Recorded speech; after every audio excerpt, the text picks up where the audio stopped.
집에서 밥이나 하는 사람이 한 달에 10만 원이면 됐지. 세라는 내 체면을 세워주니까 이 정도 차는 받아도 돼. 남편 강태주는 아내 서윤아에게 한 달 생활비로 10만 원을 던져주면서도 내 연녀 한세라에게는 억대 수입차를 선물했다. 태주는 집에서 살림만 하는 유나가 자신 없이는 아무것도 할 수 없는 여자라고 믿었다. 그러나 그가 모르는 사이 유나는 태준의 회사를 살려온 익명의 투자 펀드와 깊은 관계를 맺고 있었다. 그리고 남편이 다른 여자에게 자동차 열쇠를 건네던 그날, 유나는 오랫동안 미뤄왔던 마지막 결정을 내리기 시작했다. 강태준의 말이 지하 주차장의 차가운 공기를 갈랐다. 유나는 몇 걸음 떨어진 곳에 서서 남편의 손에 들린 검은색 자동차 키를 바라보았다. 그 앞에는 진주빛 코트를 걸친 한세라가 새로 출고된 수입 세단의 보닛에 손끝을 얹은 채 웃고 있었다. 차 옆에는 아직 축하 리본도 떼지 않은 상태였다. 유나가 이곳에 온 이유는 단순했다. 아침에 태준이 식탁 위에 두고 간 투자 검토 자료를 가져다 주기 위해서였다. 그런데 태준은 서류를 받자마자 고맙다는 말 대신 얼굴을 굳혔다. 회사까지 왜 왔어? 유나가 조용히 대답했다. 당신이 오늘 꼭 필요하다고 했던 자료잖아. 세라는 자동차 키를 손가락에 걸고 일부러 흔들었다. 대표님 사모님 오신 줄 몰랐어요. 제가 괜히 분위기 망친 건 아니죠. 유나의 시선이 열쇠로 향하자 태주는 한숨부터 내쉬었다. 보는 그대로야. 내가 세라한테 선물했어. 유나가 물었다. 이 차 얼마야? 태준의 입꼬리가 비뚤어졌다. 가격을 알아서 뭐 하게? 그냥 궁금해서. 당신이 평생 아껴도 못 살 차야. 세라는 웃음을 숨기듯 입술을 손으로 가렸다. 그 순간 유나는 남편의 얼굴보다 차 앞 유리에 꽂힌 임시 출고 서류를 먼저 보았다. 그리고 아주 천천히 물었다. 개인 명의로 산 거야? 아니면 회사 돈이 들어갔어? 태준의 표정이 순간 굳었다. 그걸 당신이 왜 신경 써? 태준은 곧바로 목소리를 높였다. 유나는 대답하지 않고 남편을 바라보았다. 세라는 두 사람 사이에 침묵이 불편했는지 태준의 팔에 자연스럽게 손을 얹었다. 사모님, 오해하지 마세요. 대표님이 요즘 중요한 미팅에 제가 자주 같이 다니다 보니까 회사 이미지도 있고 해서 준비해 주신 거예요. 유나가 그녀의 손을 내려다보자 세라는 오히려 팔을 더 단단히 끌어안았다. 태준은 그 행동을 말리지 않았다. 들었지, 세라는 사람들을 만나고 회사에 도움이라도 돼. 거래처 대표들이 어떤 차를 타고 어떤 옷을 입는지까지 보는 세상이야. 유나가 낮게 되물었다. 그래서 나는 태준은 피곤하다는 듯 미간을 눌렀다. 또 시작하지 마. 당신은 집에 있잖아. 관리비는 내가 내고 카드도 필요한 만큼 쓰게 해주고 먹을 것도 다 있는데 뭐가 부족해? 지난달에 당신이 내 카드 한도를 없앴잖아. 당신이 쓸 일이 뭐가 있어? 장을 보고 세탁비를 내고 생활용품을 사. 그 정도는 10만 원이면 충분해. 유나가 잠시 아무 말도 하지 않자 태주는 자신이 이겼다고 생각했는지 코웃음을 쳤다. 그리고 마침내 그 말을 했다. 집에서 밥이나 하는 사람이 한 달에 10만 원이면 됐지. 세라는 내 체면을 세워주니까 이 정도 차는 받아도 돼. 세라의 입가에 만족스러운 미소가 번졌다.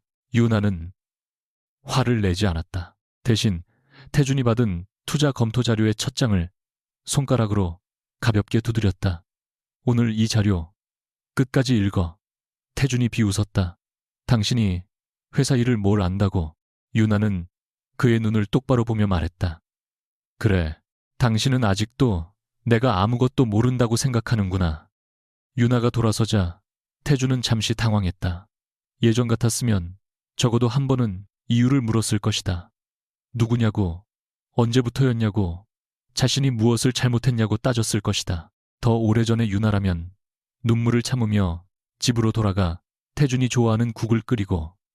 하지만 오늘의 유나는 아무것도 묻지 않았다. 그 무반응이 오히려 태준을 불쾌하게 했다. 서윤아, 그가 뒤에서 불렀다.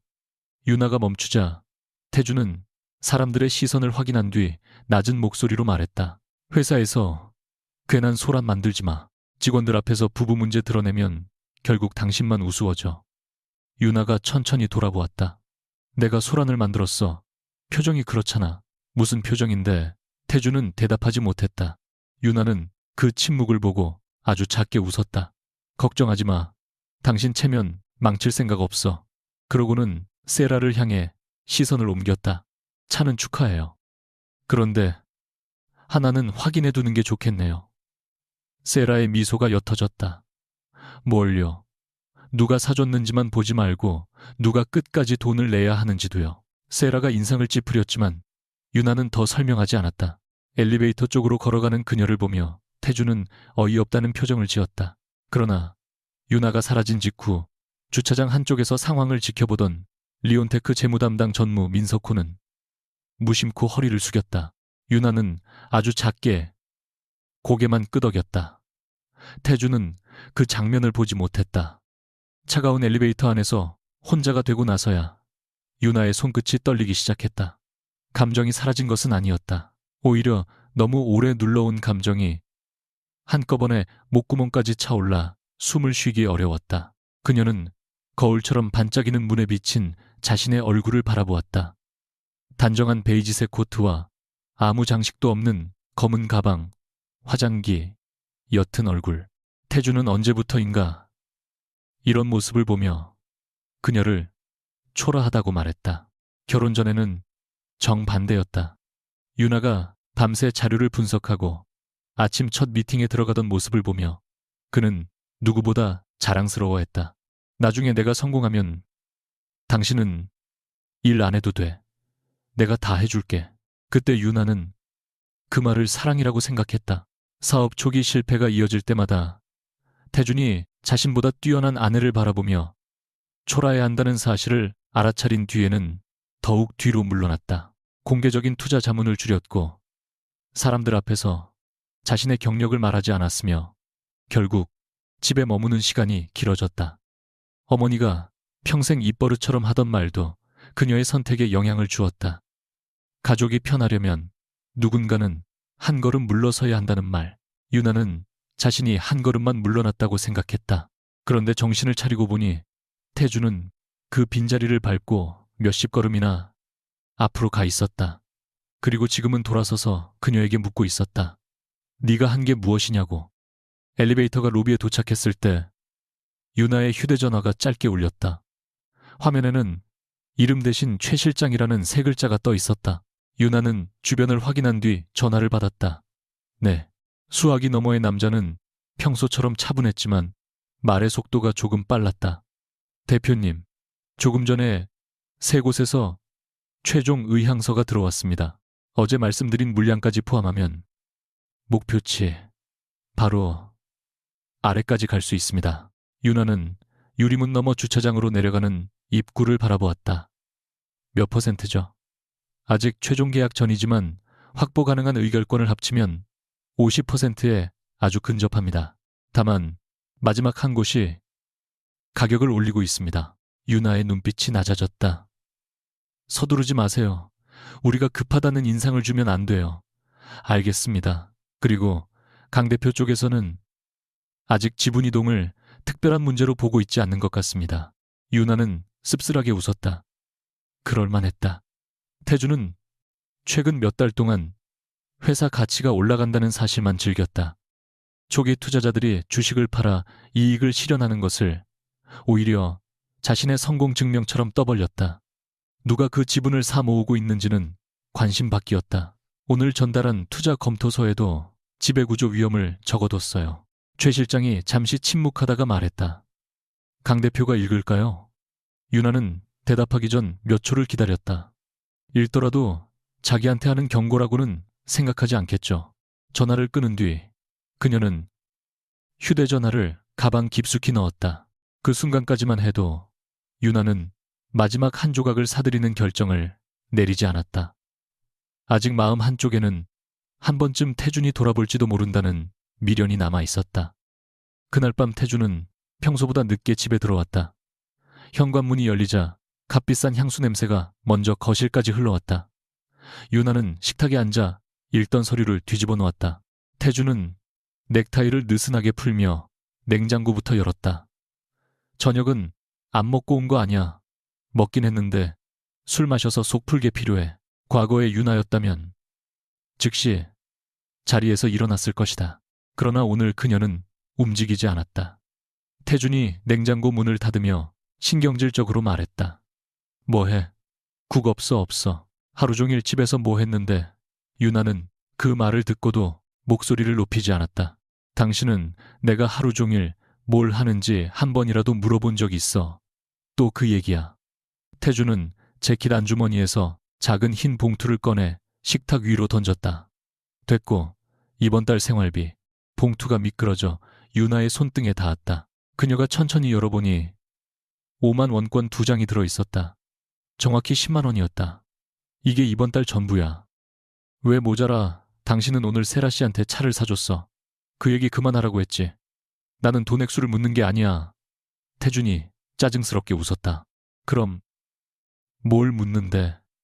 유나가 지폐 2장을 다시 봉투 안에 넣었다.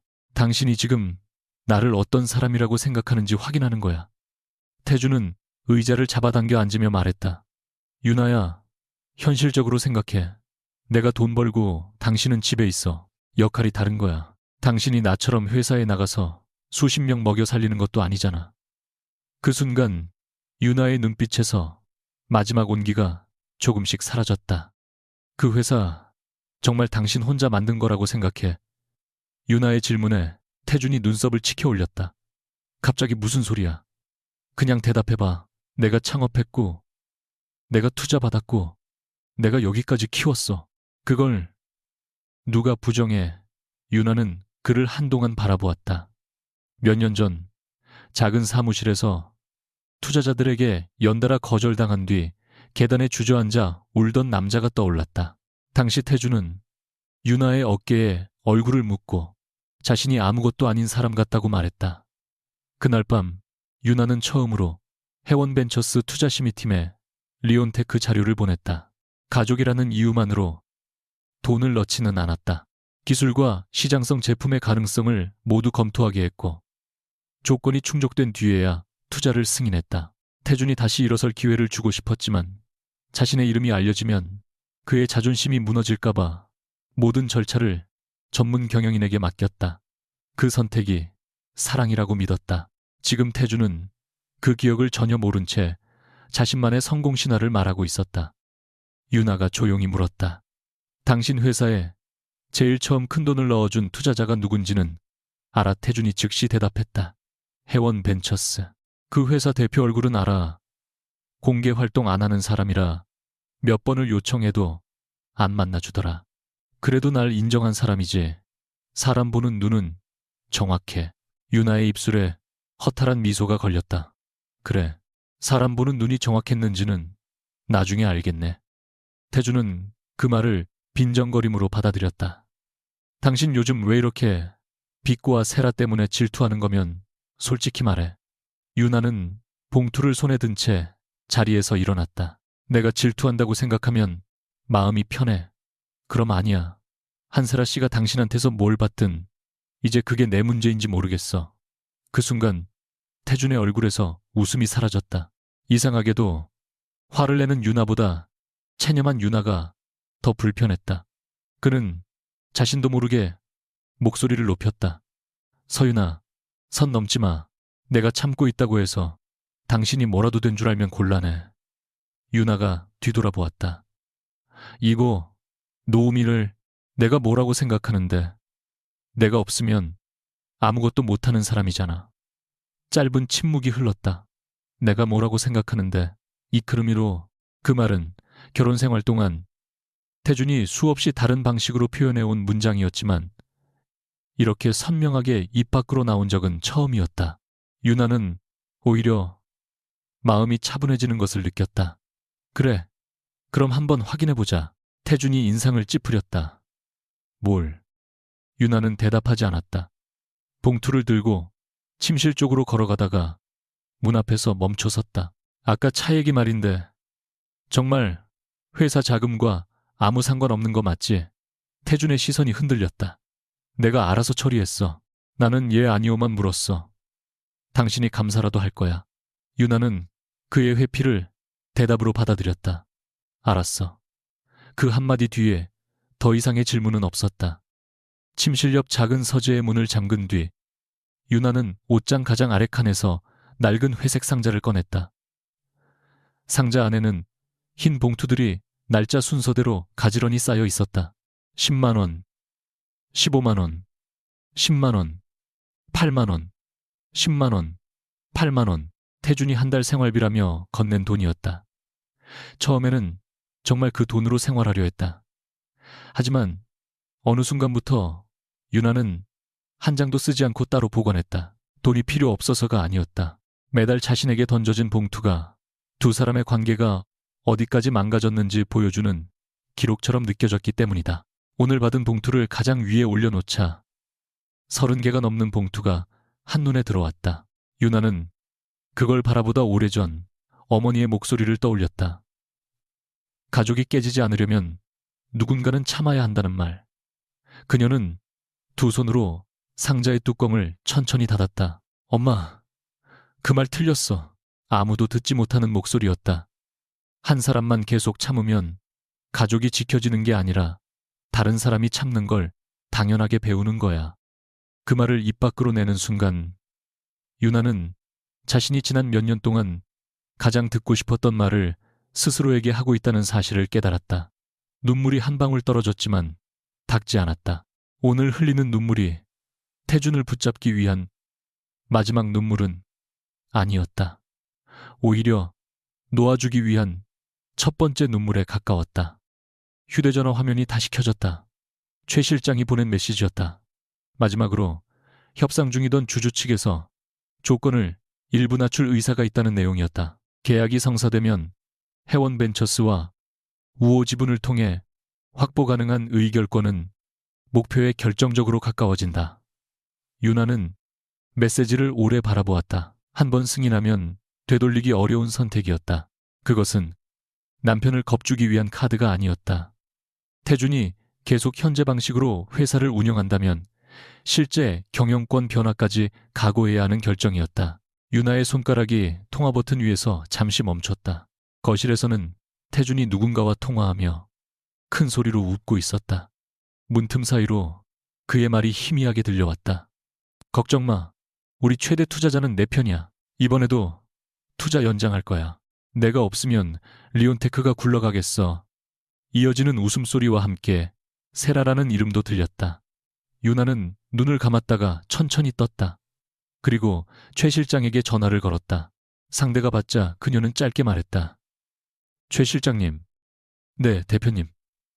유나는 처음으로 아무 망설임 없이 명령했다. 마지막 물량까지 확보하세요. 최 실장이 숨을 고르는 소리가 들렸다. 전략 말씀하시는 겁니까? 네, 가격 원칙은 지키세요. 급하게 사지는 말고 기존 조건 안에서 전부 가져오세요.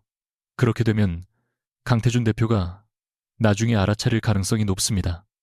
유나의 시선이 닫힌 서재문으로 향했다. 그 문 너머에는 아직도 자신이 세상의 중심이라고 믿는 남편이 있었다. 알아차려야죠. 유나의 목소리는 놀라울 만큼 담담했다. 너무 늦기 전에. 통화를 끝낸 유나는 노트북을 켰다. 화면에는 해원벤처스 내부 투자관리 시스템이 떠올랐다. 그녀가 비밀번호를 입력하자 리온테크라는 이름 아래 지난 몇 년간의 투자 기록이 펼쳐졌다. 첫 투자 승인일, 추가 투자 승인일, 경영 개선, 권고 위험 관리 보고서. 태준이 자랑스럽게 자신의 능력으로 받아냈다고 떠벌리던 돈들이었다. 그러나 유나는 그 기록을 보면서 승리감을 느끼지 못했다. 오히려 자신이 얼마나 오랫동안 한 남자의 약점을 사랑이라는 이름으로 감싸왔는지가 선명하게 보였다. 그녀는 마지막으로 오늘 전달한 투자 검토서의 전자본을 열었다. 맨 아래에는 한 줄의 경고가 적혀 있었다. 경영진은 회사의 소유권과 경영권이 동일하지 않다는 사실을 인식해야 한다. 유나는 그 문장을 천천히 읽은 뒤 파일을 닫았다. 태준이 그 문장을 볼지 보고도 의미를 이해할지는 이제 그의 몫이었다. 잠시 뒤 휴대전화에 최 실장의 마지막 메시지가 도착했다. 지시대로 진행하겠습니다. 내일부터 순차적으로 계약에 들어갑니다. 유나는 답장을 보내지 않았다. 창밖으로 보이는 서울의 불빛을 오래 바라보다가 책상 위에 놓인 10만 원짜리 봉투를 손끝으로 밀어냈다. 그리고 아주 작게 중얼거렸다. 당신이 정한 내 값은 10만 원이었지. 그녀의 눈빛이 차갑게 가라앉았다. 그럼 이제 내가 당신 자리의 값을 계산할 차례야.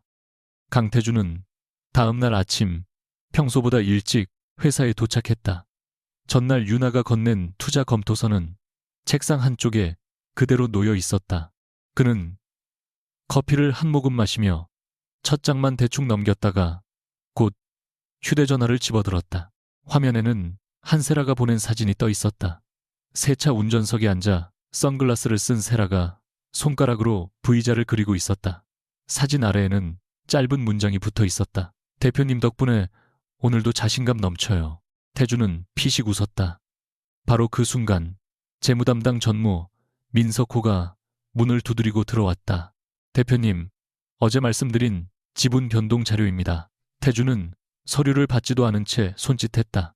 거기 두세요. 민 전무가 조심스럽게 말했다.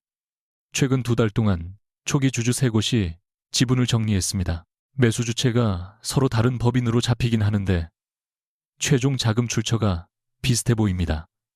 태주는 귀찮다는 듯 의자에 등을 기대었다. 초기 투자자들이 돈 버는 게 이상한가요? 회사 가치가 올랐으니까 팔겠죠. 문제는 매수 비율이 계속 누적된다는 겁니다. 누가 얼마나 샀는데요. 아직 공개 기준을 넘지 않은 주체들이 나뉘어 있어서 단정하기 어렵습니다. 태주는 손가락으로 책상을 두드렸다. 그럼 단정할 수 있을 때 보고하세요. 괜히 사람 겁주지 말고. 민 전무가 입술을 다물었다. 그에게는 하고 싶은 말이 더 있었지만 태준의 표정을 보고 멈췄다. 태준은 이미 다시 세라의 사진을 보고 있었다. 오전 10시가 되자 세라는 대표실 문을 노크도 제대로 하지 않은 채 열고 들어왔다. 손에는 유명 카페에 커피 2잔이 들려 있었다. 대표님, 오늘 기분 좋아 보이시네요. 태주는 그녀가 자신의 책상 앞으로 다가오는 것을 당연하게 받아들였다. 새 차는 어때 사람들이 다 쳐다봐요. 솔직히 조금 부담스러울 정도예요. 그렇게 말하면서도 세라의 얼굴에는 만족감이 가득했다. 그녀는 태준 앞에 커피를 내려놓고 자연스럽게 맞은편 의자에 앉았다. 근데 어제 사모님은 괜찮으셨어요. 태준의 표정이 미묘하게 굳었다. 뭐가 아무래도 기분 나쁘셨을 것 같아서요. 저라면 속상했을 것 같거든요. 신경 쓸 필요 없어. 그래도 부부잖아요. 세라는 한 박자 쉬었다가 조심스러운 목소리를 만들었다. 대표님이 너무 착해서 그런가 봐요. 사모님이 대표님 배려를 당연하게 생각하시는 것 같아요. 태주는 아무 대답도 하지 않았다. 세라는 그 침묵을 허락으로 받아들였다. 대표님은 밖에서 회사 키우느라 하루에 15시간씩 일하시는데 사모님은 집에 있으면서 대표님 돈 쓰고 사는 거잖아요. 그런데도 어제 그 표정은 좀 그렇더라고요. 태준의 턱이 천천히 굳었다. 그는 세라의 말을 듣는 동안 전날 유나가 했던 질문을 떠올렸다. 그 회사 정말 당신 혼자 만든 거라고 생각해. 그 문장이 이상하게 마음에 걸려 있었다. 세라는 그의 표정을 살피며 덧붙였다. 대표님 같은 분은 옆에서 힘을 실어줄 사람이 필요해요. 괜히 죄책감 느끼게 만드는 사람이 아니라 바로 그 말이 태준이 듣고 싶었던 것이었다. 그날 오후 리온테크 임원회의에서 세라의 이름이 처음 공식적으로 등장했다. 태준은 회의 자료를 넘기다가 아무렇지 않은 얼굴로 말했다. 브랜드 전략실을 새로 만들 생각입니다. 외부 파트너 관리도 같이 맡기고요. 한 임원이 물었다. 실장 후보가 정해졌습니까? 태준은 세라 쪽을 힐끗 바라보았다. 그녀는 회의실 벽 쪽에 앉아 기록을 하는 척하고 있었다. 한세라 팀장을 검토 중입니다. 순간 몇몇 임원들의 표정이 굳었다. 민석호 전무가 가장 먼저 입을 열었다. 대표님, 아직 한 팀장이 임원급 역할을 맡을 만한 성과를 증명했다고 보기 어렵습니다. 태준이 차갑게 되물었다. 성과 기준이 뭡니까? 현재 맡은 대외 협력 업무도 입사한 지 오래되지 않았고 큰 프로젝트를 독자적으로 끝낸 경험이 없습니다. 경력 오래됐다고 다 잘합니까? 그 말씀이 아니라 적어도 인사 절차는 거쳐야 합니다. 태준의 입가가 비웃듯 올라갔다. 절차. 회사가 왜 이렇게 느린 줄 알아요? 다들 절차 뒤에 숨어 있으니까 그래요. 민 전무는 물러서지 않았다. 회사 규모가 커질수록 절차는 더 중요해집니다. 태준은 서류를 탁 덮었다. 그래서 해원 벤처스 같은 데가 날 믿고 투자한 겁니다. 난 기회를 보면 바로 잡아요. 한 팀장도 마찬가지입니다. 세라는 고개를 살짝 숙였지만 입꼬리는 감추지 못했다. 회의실 안의 공기가 차갑게 굳었다. 그리고 맨 끝자리에 한 임원이 조용히 메모했다. 의사결정, 구조 위험 증가. 같은 시간, 유나는 여의도의 한 조용한 사무실에서 전혀 다른 회의를 하고 있었다. 창밖으로 한강이 내려다 보이는 작은 회의실 안에는 최 실장과 법무담당 이사, 그리고 리온테크 초기 주주였던 오현석이 앉아 있었다. 오현석은 10년 전 태준과 함께 회사를 시작했던 사람이었지만 몇 년 전 경영 방향에 대한 갈등으로 회사를 떠난 인물이었다. 그는 유나 앞에 계약서, 초안을 내려놓으며 말했다. 솔직히 대표님이 직접 나오실 줄은 몰랐습니다. 유나는 차분하게 대답했다. 중요한 거래니까요. 오현석은 잠시 그녀의 얼굴을 바라보다가 쓴 웃음을 지었다. 강태준은 아직도 모르죠. 네, 자기가 처음 자금난 넘겼던 돈도 대표님이 승인한 거라는 걸 유나의 시선이 조금 흔들렸다. 그 얘기는 지금 거래와 관계없습니다. 오현석은 더 묻지 않았다. 그는 대신 손가락으로 계약서의 한 부분을 짚었다. 제 지분은 팔겠습니다. 그런데 한 가지는 확인하고 싶습니다. 대표님 목적이 복수입니까? 아니면 경영 정상화입니까? 최 실장이 미세하게 자세를 바로잡았지만 유나는 바로 답하지 않았다. 그녀는 테이블 위에 놓인 리온테크 최근 실적 자료를 바라보았다. 매출은 성장하고 있었지만 내부 통제 지표는 나빠지고 있었다. 복수였다면 더 쉬운 방법을 택했을 겁니다. 그녀가 말했다. 회사를 흔들고 시장에 소문을 내면 돼요. 하지만 그 안에서 일하는 사람들까지 다치게 하고 싶진 않습니다. 오현석의 눈빛이 달라졌다. 그럼 왜 지금입니까? 유나가 천천히 숨을 내쉬었다. 더 늦으면 회사가 강태준 개인의 자존심을 유지하기 위한 도구가 될 것 같아서요. 계약 조건 검토가 끝난 뒤 최 실장은 유나에게 별도의 자료를 건넸다. 현재 확보 확정분과 서명 대기분을 합치면 상당한 수준입니다. 다만 이번 오현석 씨 지분까지 들어오면 시장에서 눈치채는 사람이 생길 수 있습니다. 유나는 페이지를 넘겼다. 분산 매입 구조는 유지하세요. 네, 그리고 하나 더 있습니다. 최 실장이 다른 파일을 열었다. 어제 강태준 대표가 구입한 차량 관련 지출입니다. 회사 법인 비용으로 전액 처리된 건 아닙니다. 다만 일부 보증금과 부대 비용이 대외협력 예산에서 나갔습니다. 유나의 손이 멈췄다. 예상은 했지만 직접 확인하자 마음 한구석이 차갑게 식었다. 한세라 씨 명의입니까? 차량은 장기 금융상품으로 계약돼 있고 강 대표 개인 보증이 들어가 있습니다. 그런데 회사 비용이 일부 섞여 있어서 내부 감사에서 문제가 될 여지가 있습니다. 유나는 한동안 아무 말도 하지 않았다. 그녀가 화가 난 이유는 세라가 비싼 차를 탔기 때문이 아니었다. 태준은 이제 자신의 욕망과 회사의 돈을 구분하지 못하기 시작하고 있었다. 당장 문제 삼지는 마세요. 최 실장이 놀란 듯 그녀를 바라보았다. 기록만 보관해 주세요. 우리가 개입하기 전에 회사 내부에서 먼저 통제할 기회는 있어야 합니다. 대표님은 아직 강 대표에게 기회를 주시는 겁니까? 유나는 창밖으로 시선을 돌렸다. 회사에 주는 겁니다. 그 대답은 최 실장에게 하는 말이면서 동시에 자신에게 하는 말이었다. 그러나 마음 깊은 곳에서는 그녀도 알고 있었다. 아직 태준에게 완전히 등을 돌리지 못한 자신이 있다는 것을. 그날 저녁 태준은 오랜만에 일찍 집에 들어왔다. 유나는 거실에서 책을 읽고 있었다. 그는 재킷을 소파에 던지고 물 한 잔을 마신 뒤 아무렇지 않게 말했다. 오늘 회사에서 좋은 얘기 있었어. 유나는 책에서 눈을 들었다. 무슨 얘기?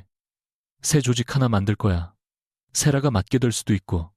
예상했던 말인데도 유나의 가슴 안쪽이 미세하게 조여왔다. 한세라 씨가 왜 그 사람 경력이 충분해? 태주는 바로 불쾌한 표정을 지었다. 당신도 민 전무처럼 말하네. 민 전무도 반대했어. 늙은 사람들이 원래 변화를 싫어해. 유나는 잠시 생각하다가 물었다. 회사는 당신 개인 회사가 아니야. 인사를 할 때는 절차가 있어야 해. 태준이 비웃었다. 당신이 경영을 알아. 조금은 집에서 뉴스 몇 개 본다고 아는 척하지 마. 유나는 책을 덮었다. 그러면 하나만 물어볼게. 최근에 초기 주주들이 지분 파는 건 알고 있어. 태준의 표정이 잠깐 멈췄다. 그 얘기는 어디서 들었어? 유나는 대답 대신 그의 반응을 살폈다. 알고 있긴 하네. 회사 일이니까 당연히 알지. 누가 사고 있는지도 알아. 여러 투자사겠지. 우리 회사 가치가 오르니까 들어오는 거야. 유나는 고개를 끄덕였다. 그렇구나. 태주는 그녀의 무표정한 얼굴이 신경 쓰였는지 덧붙였다.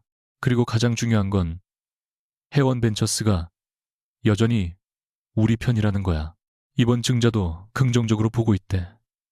유나가 조용히 물었다. 그 사람들이 왜 당신 편이라고 생각해? 태주는 너무 당연하다는 듯 웃었다. 내가 이 회사를 키웠으니까. 유나는 그 웃음을 바라보다 마지막으로 한 번만 확인하고 싶어졌다. 만약 어느 날 그 사람들이 당신을 더 이상 믿지 않는다면 태준의 웃음이 조금 커졌다. 그럴 일 없어. 왜 그렇게 확신해? 투자자는 숫자를 봐. 우리 매출 성장률, 시장 점유율. 전부 내가 만든 거야. 회사는 CEO 하나로만 움직이지 않아.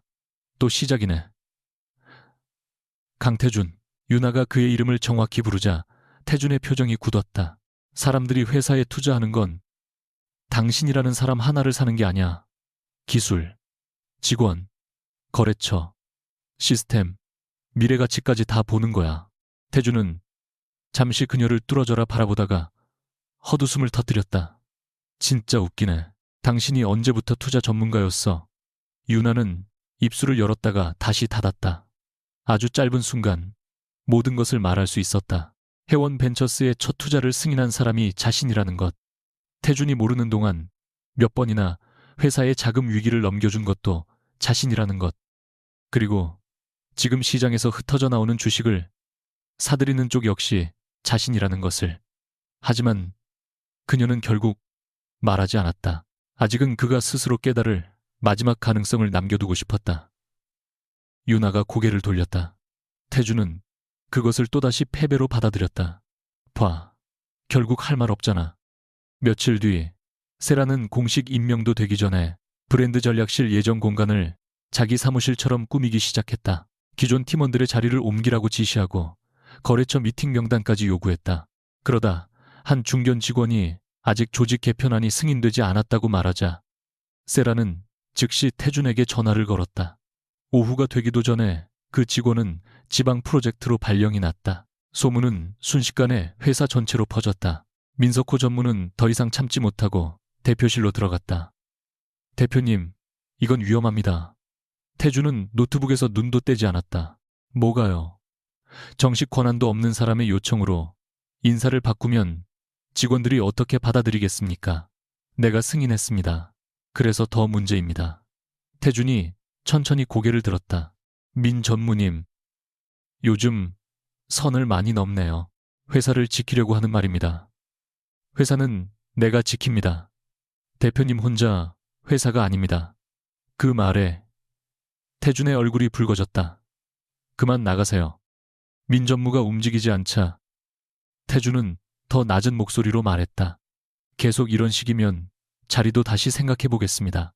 민 전무는 몇 초간 태준을 바라보다 고개를 숙였다. 알겠습니다.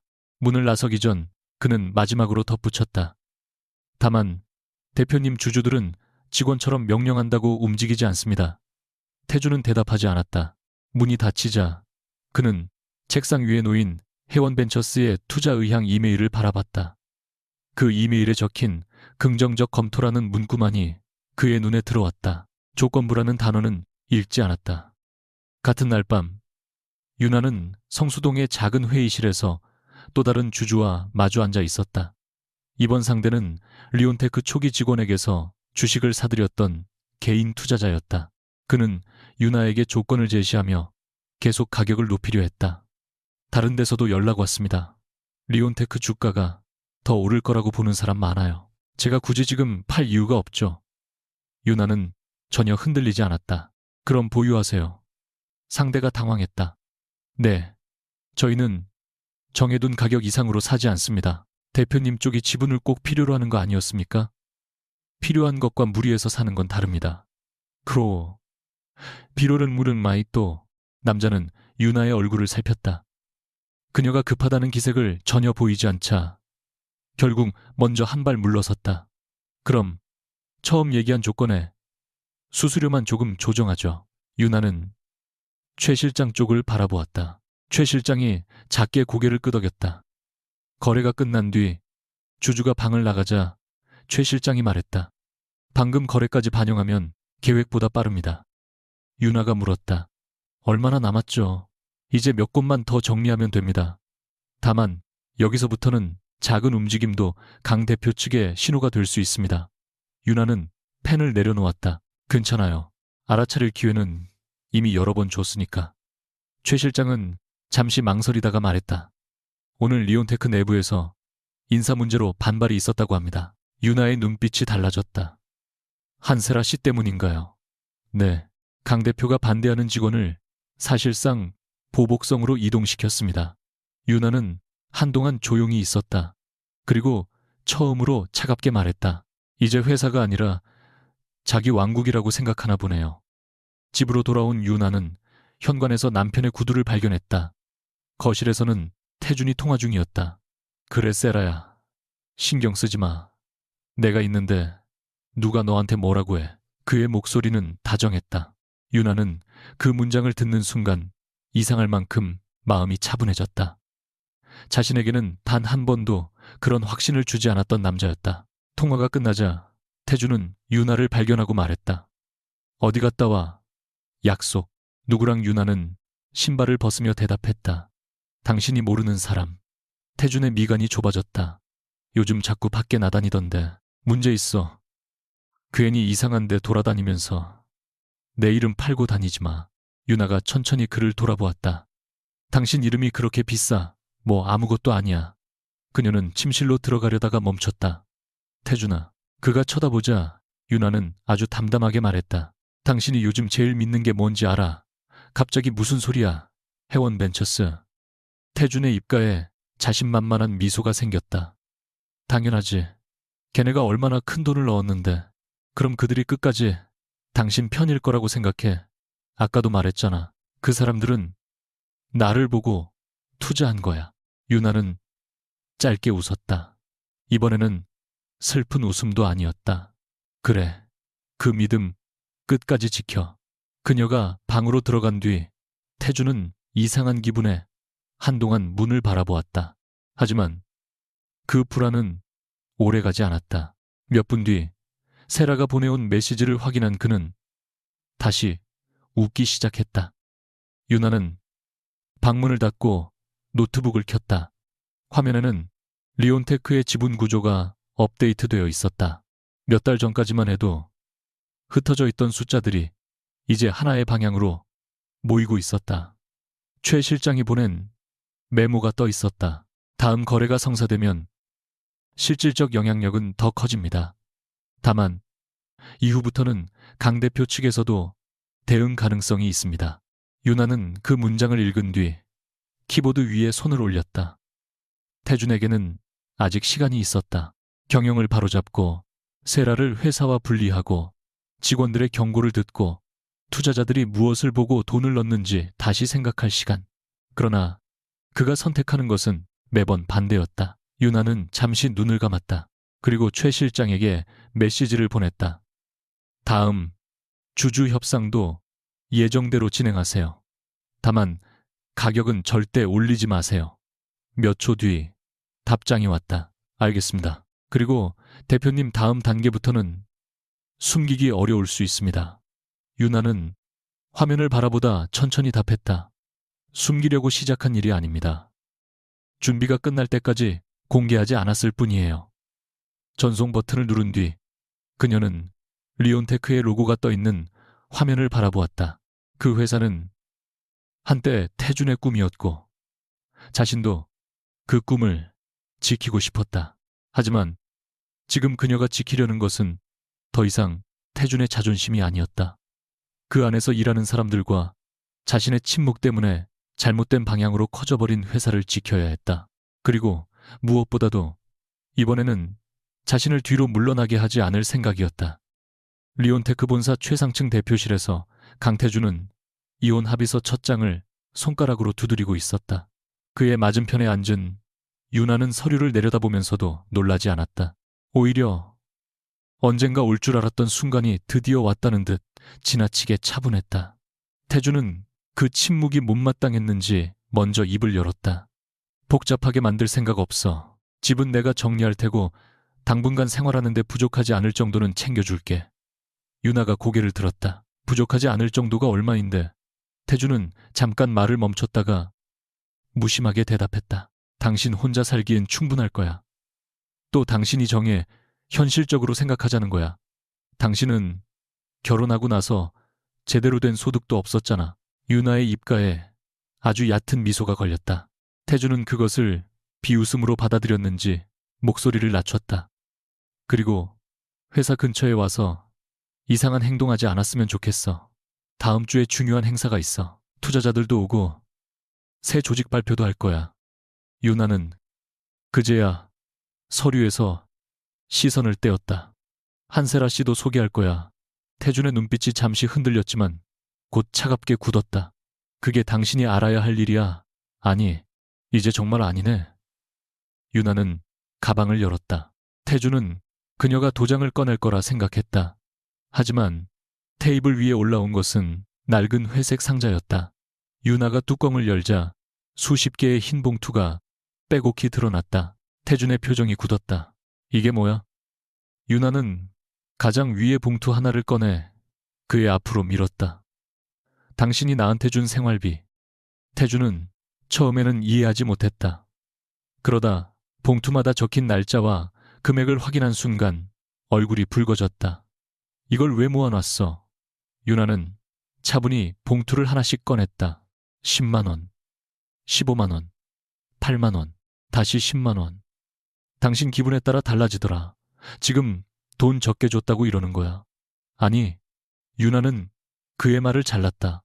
이건 돈이 아니야. 당신이 나를 어떻게 생각했는지 기록해둔 거야. 태준이 헛웃음을 터뜨렸다. 정말 유치하다. 그래서 안 썼어. 내 카드 쓰면서 유나의 눈빛이 잠시 차가워졌다. 카드 한도 없앤 건 당신이잖아. 당신이 쓸데없이 쓰니까 그랬지. 내가 뭘 샀는데. 태준은 바로 대답하지 못했다.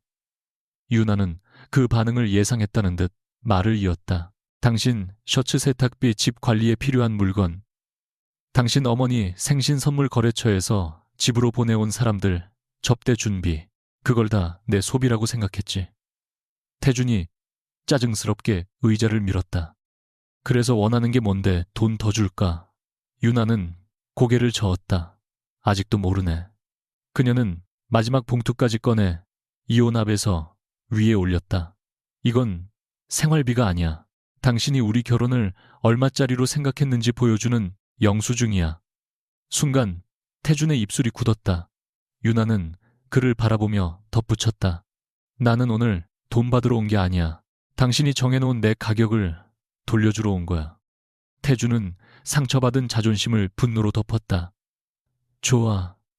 멋있네. 그렇게 잘났으면 나가서 혼자 살아봐. 유나는 서류를 한 장씩 넘겼다. 재산 분할 조항은 모호했고 태준에게 유리한 문장이 대부분이었다.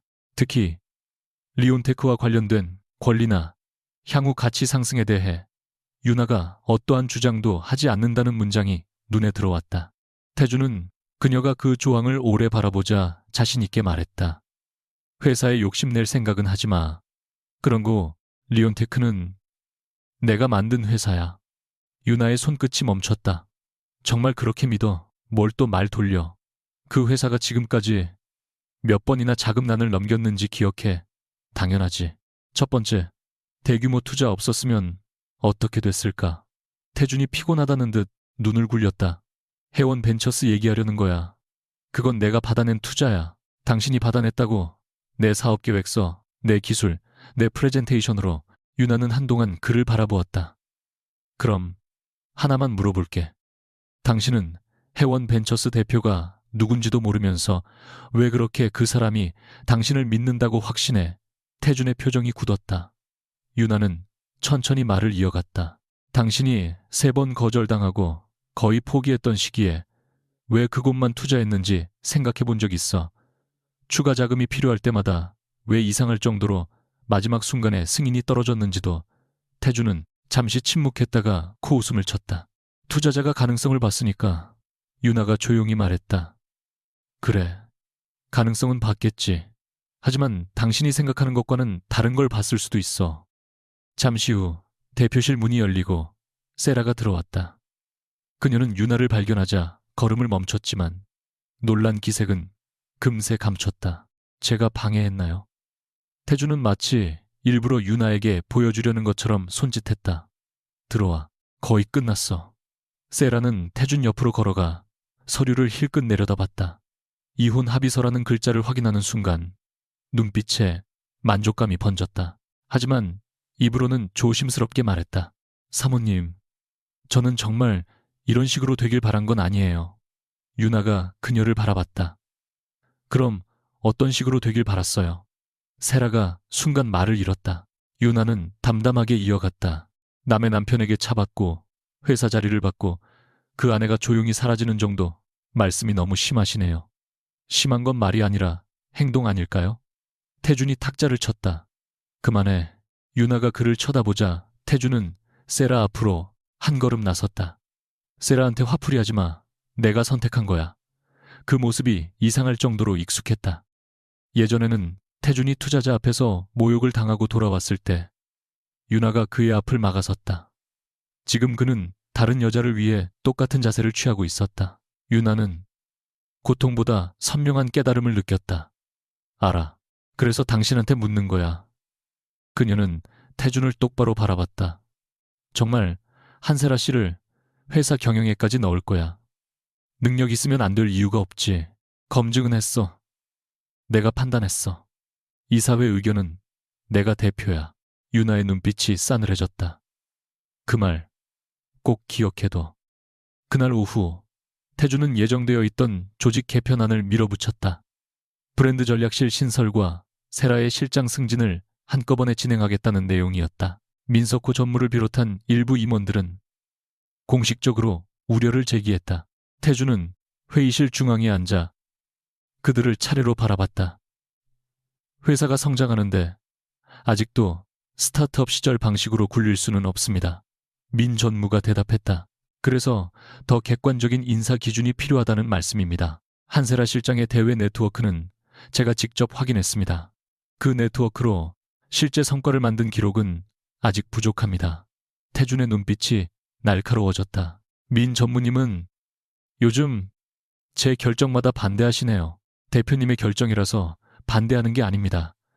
회사에 위험할 수 있어서 말씀드리는 겁니다. 태준은 옆에 놓인 문서를 밀어냈다. 해원벤처스도 다음 투자를 긍정적으로 검토 중입니다. 최대 투자자가 회사 방향에 문제를 제기하지 않는데 왜 내부에서만 이렇게 소란입니까?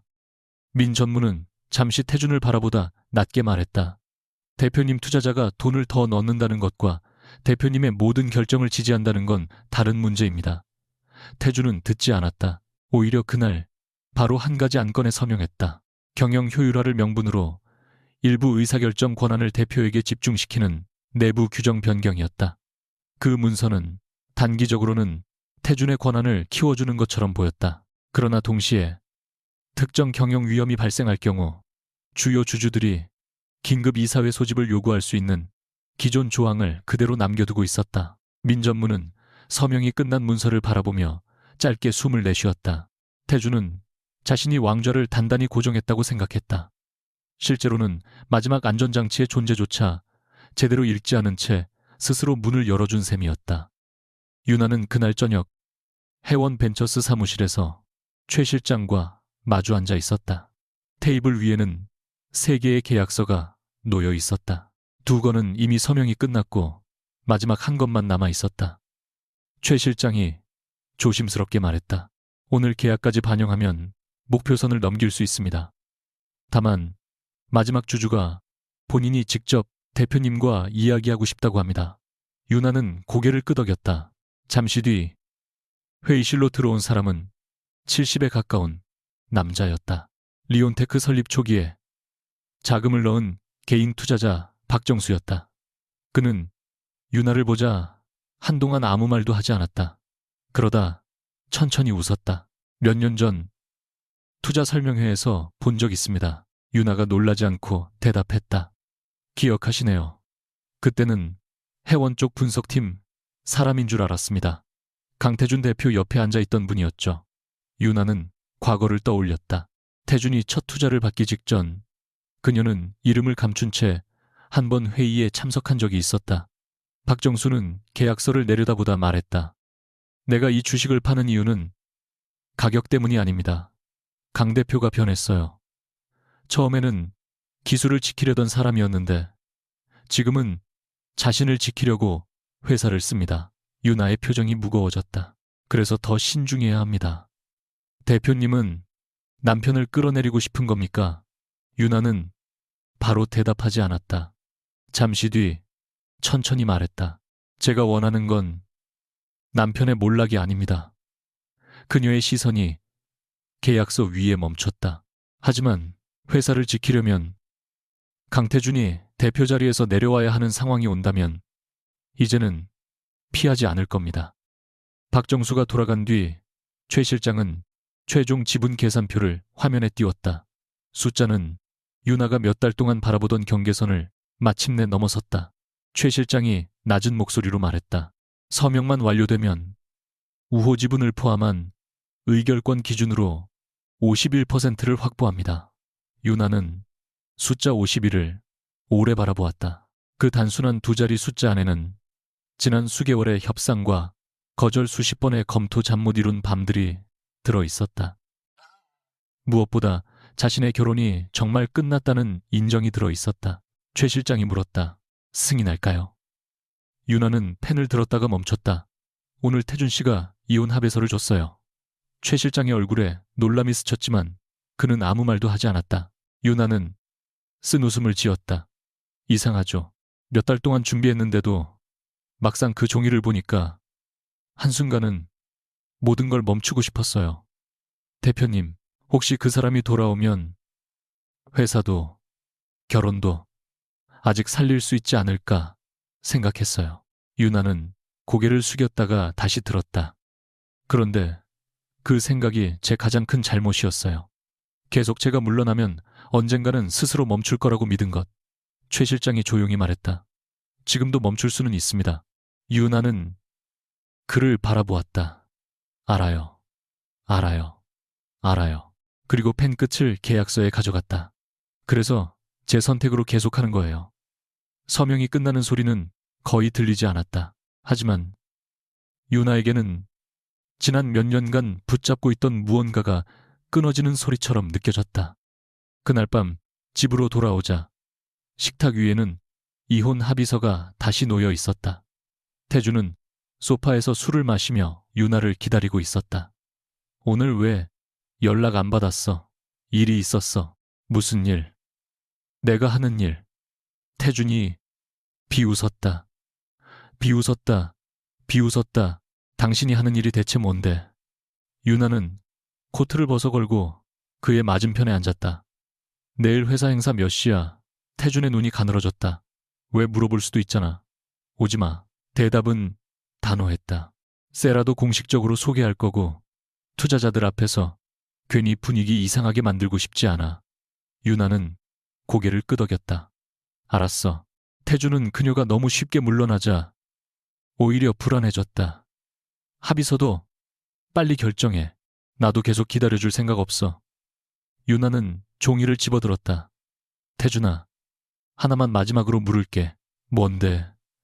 만약 내일 당신이 믿는 모든 게 사실이 아니라는 걸 알게 되면 어떻게 할 거야? 무슨 뜬구름 잡는 소리야. 해원 벤처스가 당신 편이라는 믿음도, 회사가 당신 것이라는 믿음도, 내가 당신 없이는 아무것도 아니라는 믿음도. 태주는 몇 초간 유나를 바라보다 웃었다. 당신 진짜 요즘 이상하다. 그러고는 술잔을 들어 단숨에 비웠다. 내일이면 리온테크가 어디까지 올라왔는지 제대로 보여줄 거야. 그리고 당신도 알게 되겠지. 내가 없었으면 당신이 어떤 인생을 살았을지. 유나는 그 말을 들으며 이혼 합의서를 반으로 접었다. 이번에는 마음이 아프지 않았다. 그래, 그녀가 아주 조용히 말했다. 내일이면 알게 되겠네. 누가 누구 없이 아무것도 아니었는지. 자정이 가까워졌을 때 유나의 휴대전화가 진동했다. 그녀는 서재로 들어가 문을 닫은 뒤 전화를 받았다. 최 실장이었다. 대표님, 마지막 계약까지 모두 체결됐습니다. 의결권 위임 확인도 끝났습니다. 유나는 책상 위에 놓인 회색 상자를 바라보았다. 확정 비율은요, 51%입니다. 숫자를 들었는데도 유나는 기뻐하지 않았다. 오히려 깊은 숨을 한 번 내쉬었다. 최 실장이 말을 이었다. 내일 행사 전에 일부 이사진에게 긴급 이사회 가능성을 통보해야 합니다. 절차상 필요한 자료는 전부 준비했습니다. 그리고 대표님, 말하세요. 잠시 침묵한 뒤 최 실장이 조심스럽게 물었다. 정말 내일 공개하시겠습니까? 유나는 대답하기 전에 상자에서 가장 최근 받은 10만 원짜리 봉투를 꺼냈다. 태주는 불과 며칠 전까지도 이 돈으로 자신을 통제할 수 있다고 믿었다. 그녀는 봉투를 손에 든 채 창문 쪽으로 걸어갔다.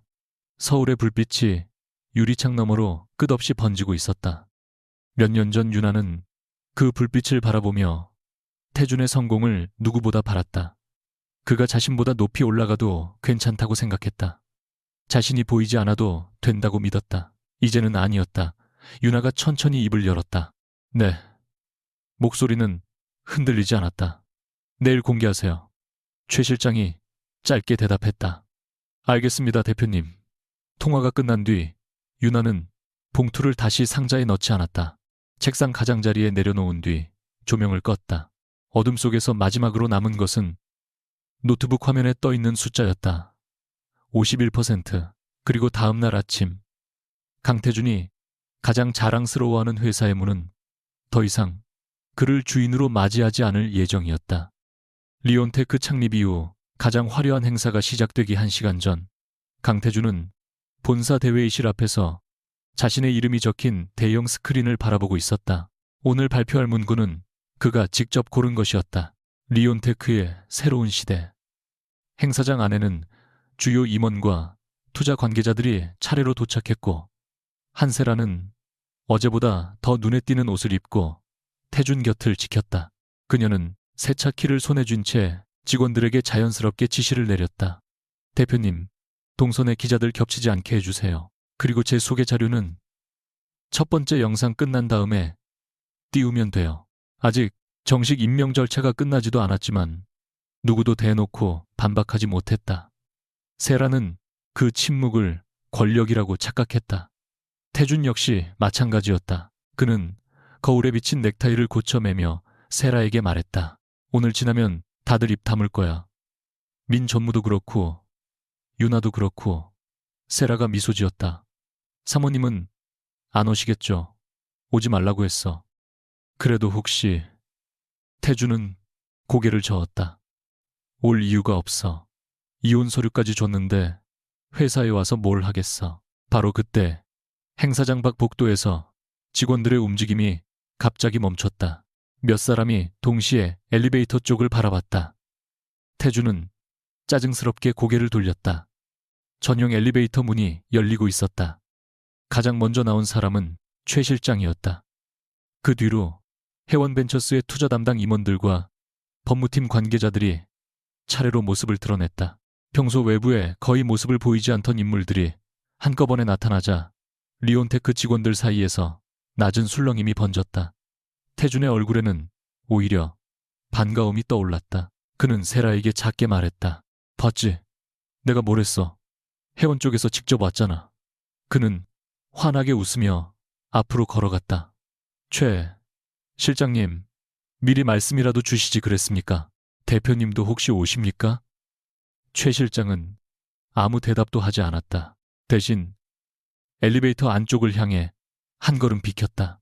검은색 정장 차림의 유나가 천천히 밖으로 걸어 나왔다. 평소 집에서 보던 베이지색 코트도 아무 장식 없는 편한 옷도 아니었다. 그러나 화려해서 다른 사람처럼 보인 것은 아니었다. 가장 달라진 것은 자세였다. 유나는 누구의 뒤에도 서 있지 않았다. 최 실장과 투자팀 사람들이 자연스럽게 그녀의 한 걸음 뒤를 따랐다. 세라의 얼굴에서 미소가 사라졌다. 태주는 몇 초 동안 상황을 이해하지 못한 채 유나를 바라봤다. 당신이 왜 여기 있어? 유나는 대답하지 않고 행사장 입구를 바라봤다. 태준의 목소리가 커졌다. 서윤아, 내가 오지 말라고 했잖아. 그는 가까이에 있던 보안 직원에게 손짓했다. 행사 방해하지 못하게 밖으로 모셔. 그러나 아무도 움직이지 않았다. 태준이 눈을 부릅떴다. 못 들었어요. 그때 민석호 전무가 조용히 앞으로 나왔다. 대표님, 그렇게 하시면 안 됩니다. 왜요? 민 전무는 태준이 아니라 유나를 향해 정중하게 허리를 숙였다. 서 대표님, 기다리고 있었습니다. 행사장 안이 완전히 조용해졌다. 태준이 웃음을 터뜨렸다. 너무 황당해서 나온 웃음이었다. 서 대표님, 그는 민 전무와 유나를 번갈아 바라봤다. 지금 무슨 장난하는 겁니까? 최 실장이 태준 앞으로 한 걸음 나섰다. 장난 아닙니다. 정식으로 소개드리겠습니다. 해원벤처스의 최종 투자 의사결정권자이자 최대 출자자인 서윤아 대표입니다. 태준의 얼굴에서 웃음이 사라졌다. 세라가 옆에서 작게 중얼거렸다. 말도 안 돼. 너. 태준은 더 크게 반응했다. 무슨 헛소리야. 이 사람은 내 아내야. 몇 년째 집에서 그의 말이 멈췄다. 몇 년째 집에서 무엇을 했는지 정확히 말하려던 순간 자신의 말이 얼마나 우스운지 처음으로 느낀 듯했다. 유나는 눈 하나 깜빡하지 않았다. 계속 말해. 집에서 밥이나 하던 사람이라고. 태준의 턱이 굳었다. 당신이 해원 대표라고. 정확히는 해원의 지분과 의결권을 최종적으로 통제하고 있어. 그게 가능할 리 없어. 최 실장이 차분하게 자료를 테이블 위에 올렸다. 강 대표님이 몇 년 동안 받으신 주요 투자 승인 기록도 모두 확인하실 수 있습니다. 리온테크, 최초 대규모 투자부터 최근 추가 투자 검토까지 최종 승인권자는 서윤아 대표였습니다. 태준이 서류를 낚아채듯 집어들었다. 날짜 하나하나가 너무 익숙했다. 회사가 무너질 뻔했던 시기, 계좌 잔액이 바닥나 직원 급여를 걱정하던 시기, 추가 투자 소식에 술을 마시며 울었던 밤, 그 모든 날짜가 눈앞에 있었다. 그리고 그 끝마다 자신이 한 번도 본 적 없다고 믿었던 승인권자의 이름이 있었다. 서윤아, 거짓말이야. 태준이 말했다. 그러나 목소리에는 이미 확신이 없었다. 당신이 그때 무슨 돈이 있었다고. 유나의 표정이 처음으로 아주 조금 흔들렸다. 당신은 내가 가진 게 뭔지 한 번이라도 물어본 적 있어. 결혼하기 전에 당신은 그냥 투자회사 다녔잖아. 그게 당신이 알고 싶은 전부였으니까. 태준이 서류를 구겨 쥐었다. 그럼 왜 말 안 했어? 유나는 몇 초 동안 그를 바라봤다. 처음에는 당신 자존심을 지켜주고 싶었어. 나중에는 말할 필요가 없다고 생각했고, 마지막에는 그녀가 잠시 숨을 골랐다. 당신이 내가 아무것도 아니라고 믿는 모습을 보고 싶었던 것 같아. 어디까지 갈 수 있는지. 태준의 얼굴에 분노가 번졌다. 그러니까 나를 시험한 거야. 아니, 유나는 단호하게 고개를 저었다. 처음부터 당신을 시험하려고 숨긴 건 아니야. 그건 내 잘못이야. 내가 계속 뒤로 물러나면 당신이 편안해질 거라고 생각했어.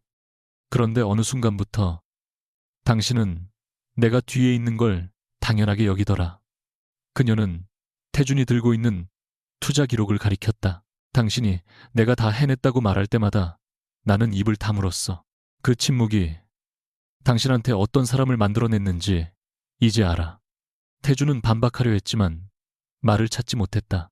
세라는 두 사람 사이에서 어쩔 줄 몰라 하다가 결국 가장 궁금한 것을 물었다.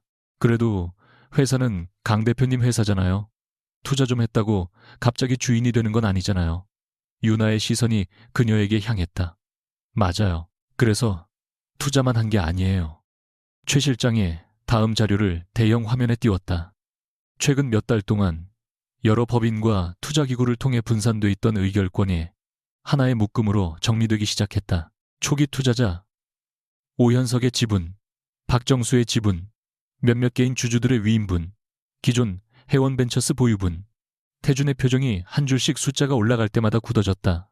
34%, 41%, 47%, 그리고 마지막 숫자가 화면 중앙에 떠올랐다. 51%. 회의장 여기저기서 숨을 삼키는 소리가 났다. 유나가 말했다. 당신이 회사 가치가 오른다고 축배를 들던 동안 초기 주주들은 빠져나가고 있었어. 당신은 누가 그 주식을 사고 있는지 관심 없었지. 태준이 고개를 저었다. 여러 회사가 샀잖아. 자금의 최종 방향을 확인했어야지. 이건 적대적인 수야. 아니, 유나는 목소리를 높이지 않았다. 정해진 조건으로 주식을 팔겠다는 사람들과 협상했고 우리는 그 가격에 샀어. 누구도 강제로 빼앗지 않았어. 태준이 화면을 가리키며 소리쳤다. 그래도 내가 창업자야. 유나는 그제야 앞으로 한 걸음 다가갔다. 그래. 그리고 내가 몇 번이나 말했지. 창업자와 회사의 주인은 같은 말이 아니라고. 그녀의 시선이 태준의 눈에 박혔다. 지분 51%. 이제 이 회사에서 나갈 사람은 내가 아니라 당신이야. 행사장 안에서 아무도 숨소리조차 크게 내지 못했다. 태준은 곧바로 이사회 이야기를 꺼냈다. 주식 조금 많이 들고 있다고 대표를 마음대로 자를 수 있는 줄 알아. 이 회사 경영권은 이사회가 결정해. 그 말에 유나는 처음으로 차갑게 웃었다. 맞아. 그래서 준비했어. 민석호 전무가 테이블 위에 또 하나의 파일을 올렸다. 최근 지속적으로 보고된 내부 통제 문제 절차를 무시한 인사, 일부 회사 비용의 부적절한 사용 가능성, 임원들의 문제 제기를 묵살한 기록이 정리돼 있었다. 민 전무는 낮은 목소리로 말했다. 대표님께 여러 차례 경고드렸습니다. 그리고 기존 규정에 따라 주요 주주들의 요구와 이사진의 동의로 오늘 행사 전에 경영 리스크를 논의하는 자리가 이미 준비돼 있었습니다. 태준이 그를 노려봤다. 당신도 한패였어. 저는 회사 편입니다. 민 전무의 대답은 짧았다. 이어진 회의는 태준이 기대했던 투자 축하 행사가 아니었다. 이사들은 하나씩 최근 결정에 대해 질문했고 태준은 처음에는 자신 있게 답하다가 점차 목소리가 거칠어졌다. 내가 대표인데 인사 하나 내 마음대로 못합니까? 유나가 말했다. 그게 바로 문제야. 회사 돈과 회사 사람을 당신 개인 소유라고 생각하는 것. 태준이 테이블을 치며 일어났다. 당신이 뭘 알아? 유나도 자리에서 일어났지만 목소리는 오히려 더 낮았다. 적어도 회사 돈으로 다른 여자 체면 세워주면서 그걸 경영이라고 부르지는 않아. 그 말에 세라의 얼굴이 창백해졌다. 민 전무가 차량 관련 자료를 꺼냈다. 태준이 개인 보증을 통해 세라명의 차량 계약을 진행하면서 일부 부대 비용을 회사의 대외 협력 예산에서 처리한 정황이 이미 내부 기록에 남아 있었다. 태준이 즉시 말했다. 그 정도 비용은 업무상 필요했어. 세라가 거래처를 만나는 사람이니까. 유나는 세라를 바라봤다. 업무용 차량이라면 회사 기준과 승인 절차를 거쳤어야죠. 세라는 다급하게 태준을 돌아봤다. 대표님, 저한테는 그냥 선물이라고 하셨잖아요. 태준이 짜증스럽게 말했다. 지금 그게 중요해. 중요하죠. 그럼 할부는 누가 내는데요? 행사장에 있던 몇 사람이 서로 눈을 마주쳤다. 세라는 이제 체면조차 잊고 물었다. 차값 다 내신 거 아니었어요? 태준의 침묵이 대답이었다. 최 실장이 차분하게 말했다. 차량 계약 자체는 장기 금융 방식이고 강 대표 개인 보증이 포함되어 있습니다. 회사가 전액 소유한 차량도 아닙니다. 세라의 얼굴이 굳었다.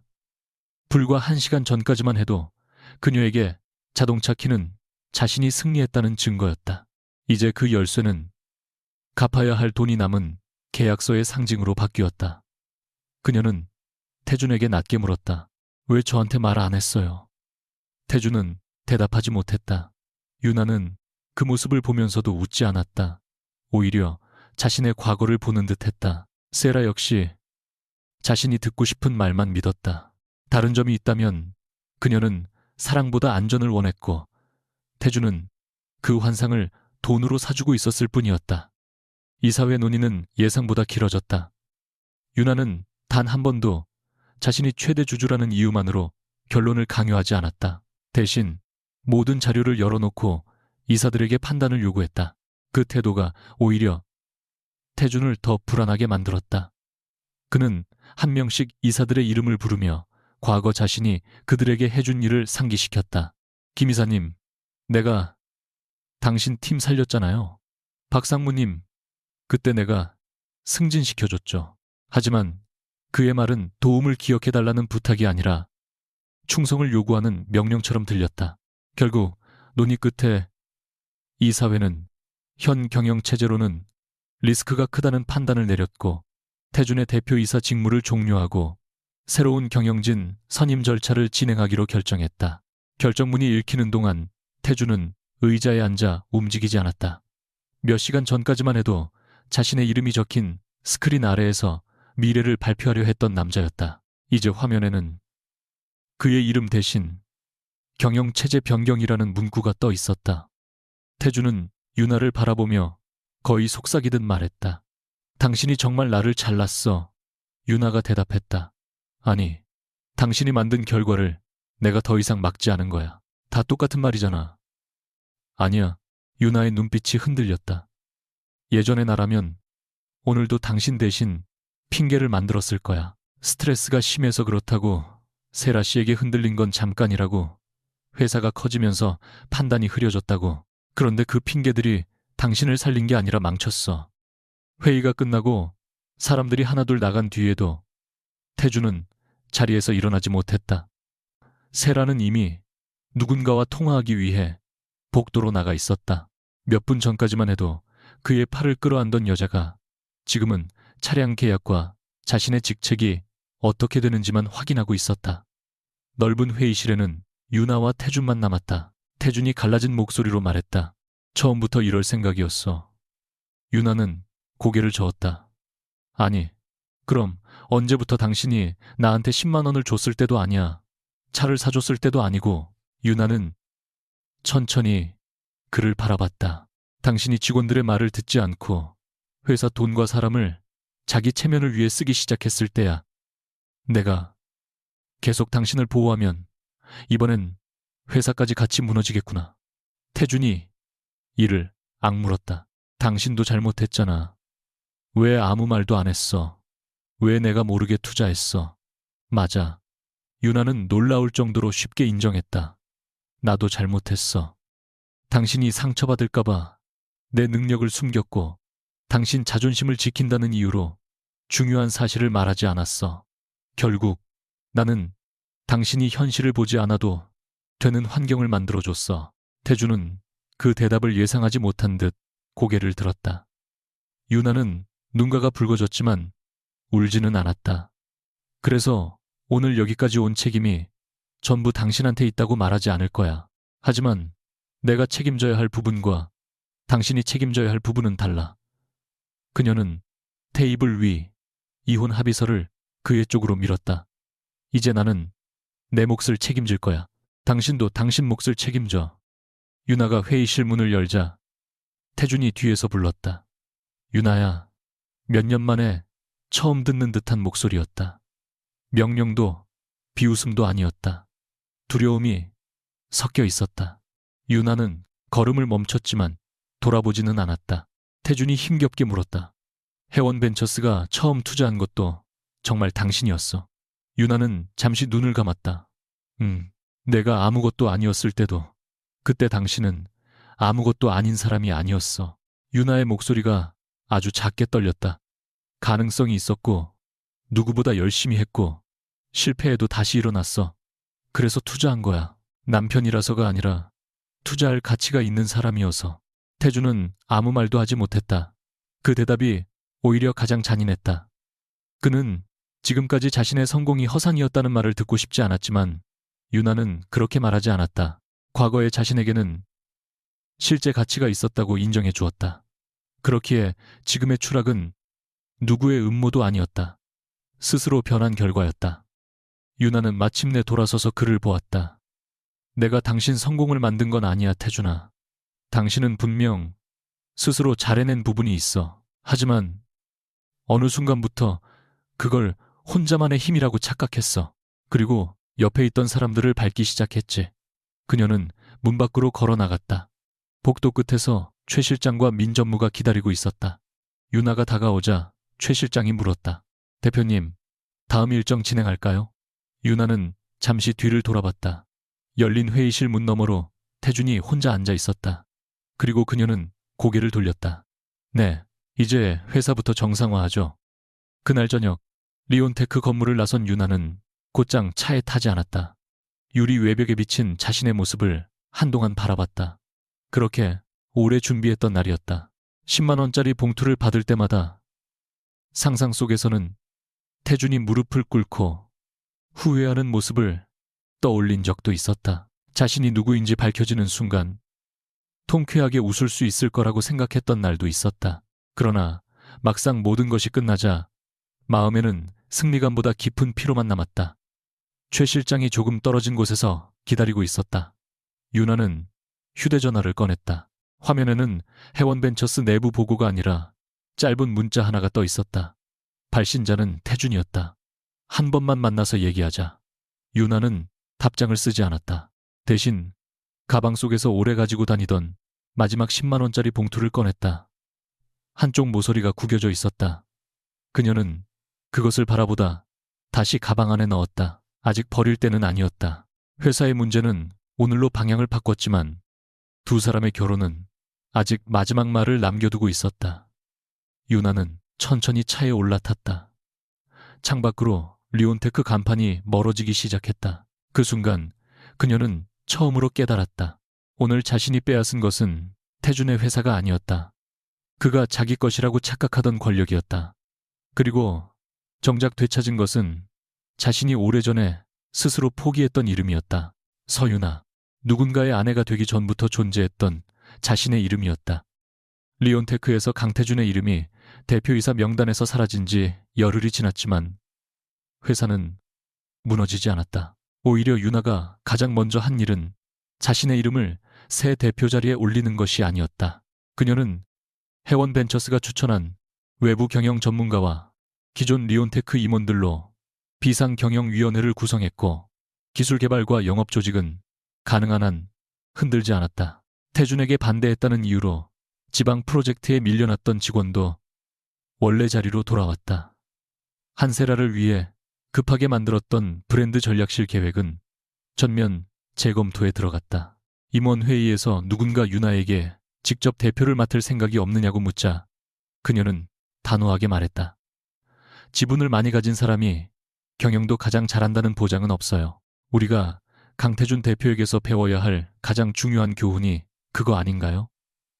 회의실 안이 잠시 조용해졌다. 민석호 전무가 가장 먼저 고개를 끄덕였다. 유나는 회사의 모든 권력을 다시 자기 손에 움켜쥐는 것으로 복수를 완성하고 싶지 않았다. 사람 한 명의 감정에 따라 회사 전체가 흔들리는 구조 자체를 바꾸고 싶었다. 의사결정 절차를 다시 세우고 회사 자금과 개인 비용을 명확히 분리하며 주요 인사는 복수의 검토를 거치도록 했다. 그것은 태준을 몰아낸 날보다 훨씬 덜 극적이었지만 유나에게는 더 중요한 일이었다. 그녀는 비로소 깨닫고 있었다. 권력을 빼앗는 것보다 권력이 함부로 쓰이지 않도록 만드는 일이 훨씬 어려웠다. 태준은 그 열흘 동안 거의 집 밖으로 나오지 않았다.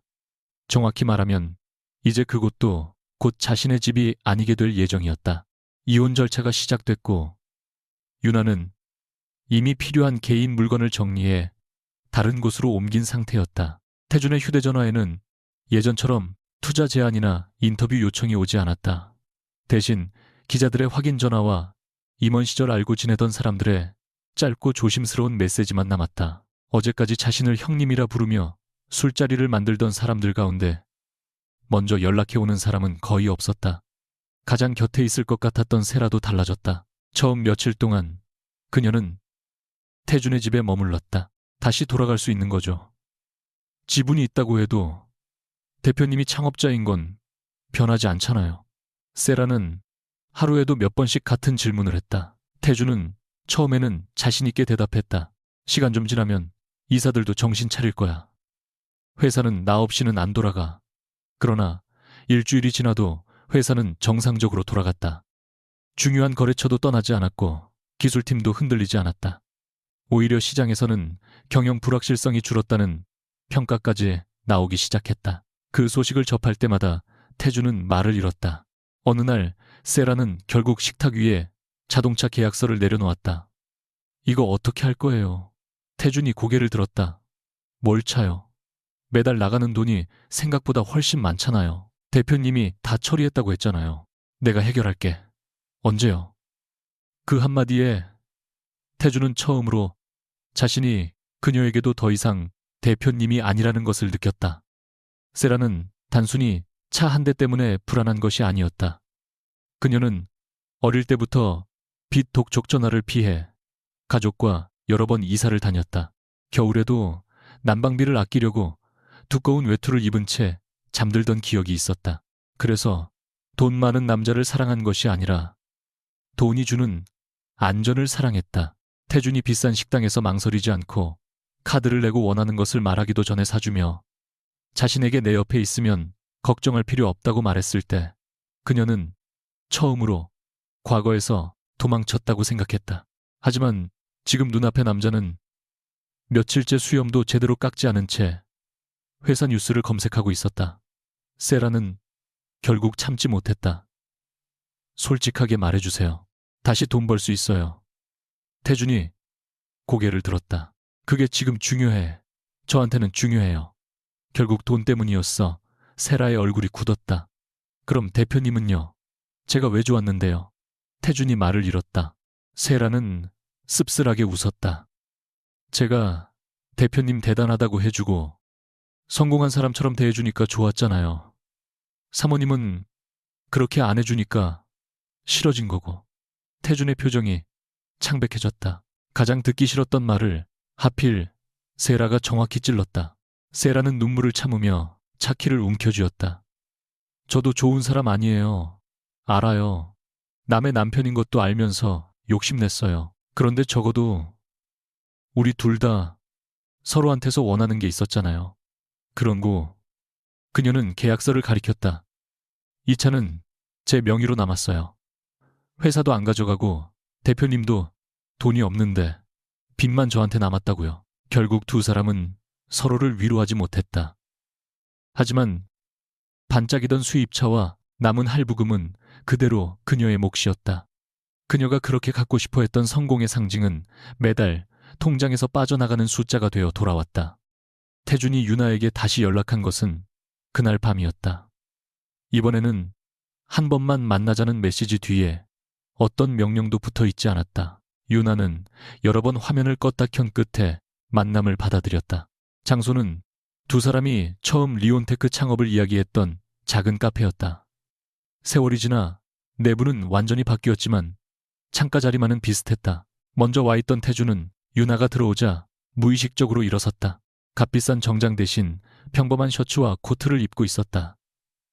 유나는 맞은편에 앉았지만 예전처럼 그의 얼굴을 먼저 살피지 않았다.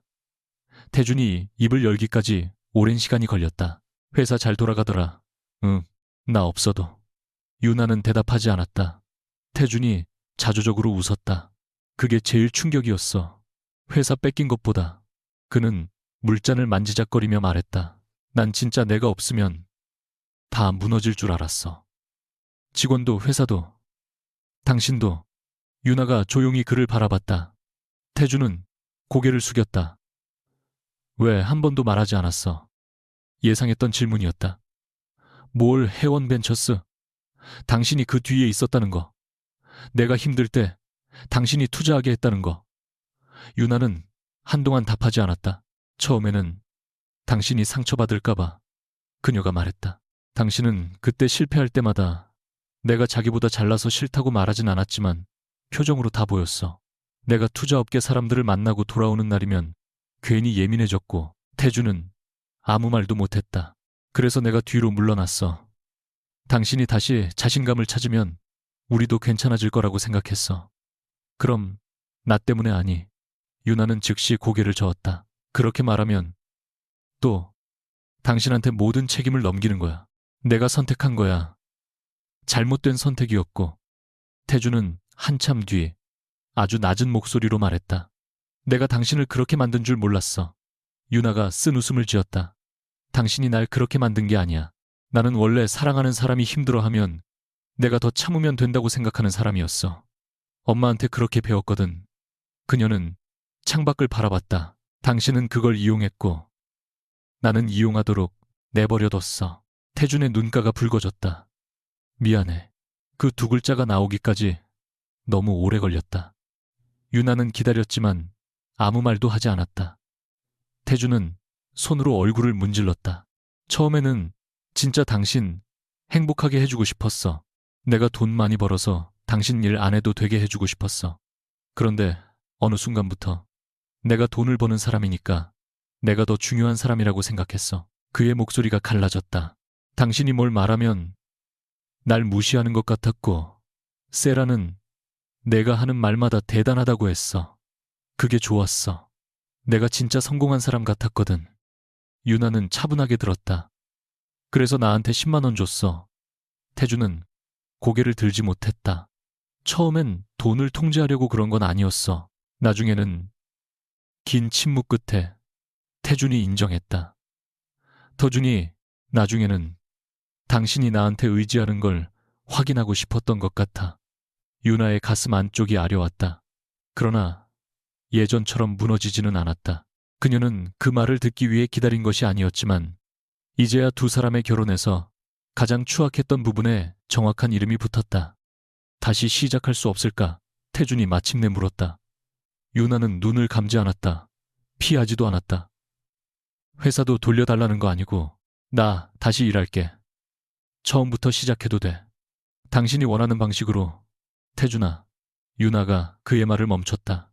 태준은 입을 다물었다. 당신이 바뀌는 건 좋은 일이야. 꼭 바뀌었으면 좋겠어.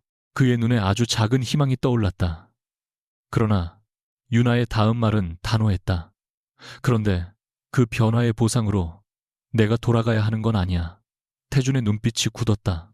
유나는 숨을 고르고 말했다. 예전에 나는 당신이 후회하면 내가 이긴 거라고 생각했어. 당신이 나 없이 못 살겠다고 하면 내가 가치 있는 사람이라는 증거가 될 것 같았고. 그녀는 고개를 저었다. 이젠 아니야. 당신이 후회하든 안 하든 내가 누구인지 달라지지 않아. 태주는 오래도록 그녀를 바라봤다. 나를 용서 못해. 다람채 용서와 다시 사는 건 다른 일이야. 유나의 목소리에는 분노보다 슬픔이 더 많았다. 언젠가는 미워하지 않게 될 수도 있어. 아미는 부로. 그런데 다시 당신 아내로 돌아가서 당신이 정말 변했는지 평생 확인하면서 살고 싶지는 않아. 태준의 입술이 떨렸다. 그럼 정말 끝이야. 유나는 이번에는 망설이지 않았다. 우리 부부로서는 끝이야. 카페를 나온 유나는 바로 해원 벤처스로 향하지 않았다. 오래 살던 집에 마지막으로 들렀다. 태준이 없는 집은 생각보다 조용했다. 옷과 개인 물건 대부분은 이미 옮겨놓았고 작은 서재만 정리가 남아 있었다. 유나는 옷장 아래에서 회색 상자를 꺼냈다. 뚜껑을 열자 수십 개의 생활비 봉투가 그대로 있었다. 한때 그것들은 모욕의 증거였고 나중에는 태준에게 되돌려주기 위한 무기였다. 하지만 지금 보니 이상할 만큼 작고 초라해 보였다. 유나는 봉투들을 하나씩 꺼냈다. 자신이 왜 이것을 버리지 못했는지 이제 알 것 같았다. 태준이 언젠가 이것을 보고 얼마나 자신을 상처 입혔는지 깨닫기를 바랐던 것이다. 결국 그의 깨달음조차 자신의 상처를 증명하는데 필요했던 셈이었다. 유나는 가장 오래된 봉투를 손에 들었다가 조용히 말했다. 이제 필요 없어. 돈은 별도로 정리하고 날짜가 적힌 봉투들은 천천히 찢어 폐기했다. 마지막으로 남은 것은 며칠 전 태준이 던졌던 10만 원짜리 봉투였다. 이번 달 생활비라고 적힌 글씨가 보였다. 유나는 손가락으로 그 글자를 쓸어내렸다. 그리고 미련 없이 찢었다. 종이가 갈라지는 소리는 작았지만 마음 한구석에 묶여있던 오래된 매듭이 풀리는 느낌이 들었다. 그녀는 빈 회색 상자도 더 이상 가져가지 않았다. 문을 닫고 나오며 한 번도 뒤돌아보지 않았다. 한 달 뒤 해원벤처스 투자심의회의에서 유나의 이름이 처음으로 공식 자료 맨 위에 올라갔다. 예전에는 최종 승인만 하고 외부 활동은 전문 경영인에게 맡겼지만 이제 그녀는 자신이 내리는 결정에서 더 이상 이름을 숨기지 않기로 했다. 회의에는 리온테크가 아닌 새로운 기술 기업의 투자 안건이 올라와 있었다. 젊은 창업자는 훌륭한 제품을 만들었지만 자신감이 부족했고 공동 창업자와의 관계도 흔들리고 있었다. 발표가 끝난 뒤 한 심사역이 물었다. 대표님, 투자 가치 있다고 보십니까? 유나는 바로 대답하지 않았다. 자료를 다시 천천히 넘겼다. 과거 같았으면 숫자만으로 판단했겠지만 이제는 경영진 사이의 권한 구조와 의사소통 방식까지 오래 살폈다. 기술은 좋아요. 하지만 창업자 한 사람에게 모든 권한이 몰려 있습니다. 투자 전에 이 부분부터 수정하도록 제안하세요. 최 실장이 그녀를 바라보다 작게 웃었다. 리온테크에서 많이 배우셨네요. 유나도 미소 지었다. 비싼 수업료였죠.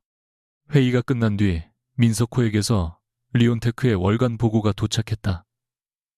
새 경영진 아래 실적은 안정되고 있었고 직원 이탈도 줄어들었다. 보고서 끝에는 짧은 메모가 있었다. 회사를 지키는 것이 특정 사람을 지키는 일과 같지 않다는 것을 이제 직원들도 이해하기 시작했습니다. 유나는 그 문장을 읽은 뒤 파일을 닫았다. 그제야 자신 역시 같은 사실을 배웠다는 생각이 들었다. 태준에 관한 소식은 가끔 들려왔다. 그는 당분간 경영 일선에서 물러난 뒤 규모가 작은 회사의 자문 업무를 시작했다고 했다. 예전 같은 직함도 전용 차량도 없었다. 누군가 유나에게 그가 많이 달라졌다고 말했지만 그녀는 직접 확인하려 하지 않았다.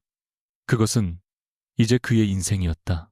세라는 결국 수입차를 정리했지만 남은 비용을 감당해야 했고 리온테크에서 얻으려 했던 직책도 사라졌다. 한때 성공한 남자 곁에 서는 것이 자신의 안전을 보장한다고 믿었던 그녀는 뒤늦게 자기 이름으로 돈을 벌기 위해 다시 평범한 직장 생활을 시작했다. 누구도 한순간에 완전히 다른 사람이 되지는 않았다. 태준이 후회했다고 해서 과거가 사라지는 것도 아니었고 세라가 대가를 치렀다고 해서 그녀가 저지른 일이 없던 일이 되는 것도 아니었다. 유나 역시 마찬가지였다. 그녀는 다시는 자신을 지우지 않겠다고 결심했지만 때때로 습관처럼 다른 사람의 감정을 먼저 살피는 자신을 발견했다. 그럴 때마다 한 번 더 스스로에게 물었다. 이것은 배려인가? 아니면 또다시 나를 포기하는 일인가? 예전과 달라진 것은 이제 그 질문을 피하지 않는다는 점이었다. 어느 늦은 오후 유나는 해원벤처스 사무실 창가에 서서 한강 너머로 번지는 서울의 불빛을 바라봤다. 책상 위에는 새 투자 계약서가 놓여 있었고 마지막 페이지 아래에는 선명하게 그녀의 이름이 적혀 있었다. 서유나. 예전 같았으면 누군가의 자존심을 위해 그 이름을 뒤로 숨겼을 것이다. 이제 그녀는 펜을 들고 주저하지 않고 서명했다. 휴대전화가 울렸다. 은행에서 온 평범한 알림이었다. 유나는 화면을 확인하다 문득 웃었다. 한 달 10만 원. 한때 태주는 그 돈이면 그녀의 삶을 통제할 수 있다고 믿었다. 유나 자신조차 어느 순간 그 봉투를 받을 때마다 자신의 가치가 정말 그 정도로 작아진 것은 아닐까 의심했다. 하지만 이제야 분명하게 알았다. 문제는 10만 원이라는 숫자가 아니었다.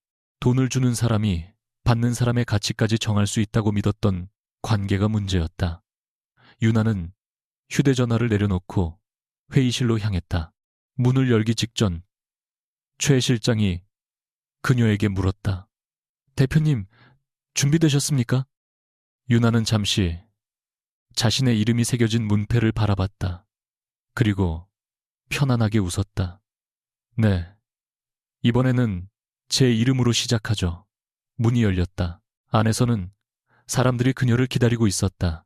유나는 더 이상 누구의 뒤로 물러서지 않았다. 누군가에게 자신의 가치를 증명하기 위해서도 아니었다. 그저 자신의 자리에서 자신의 선택으로 앞으로 걸어가기 위해서였다.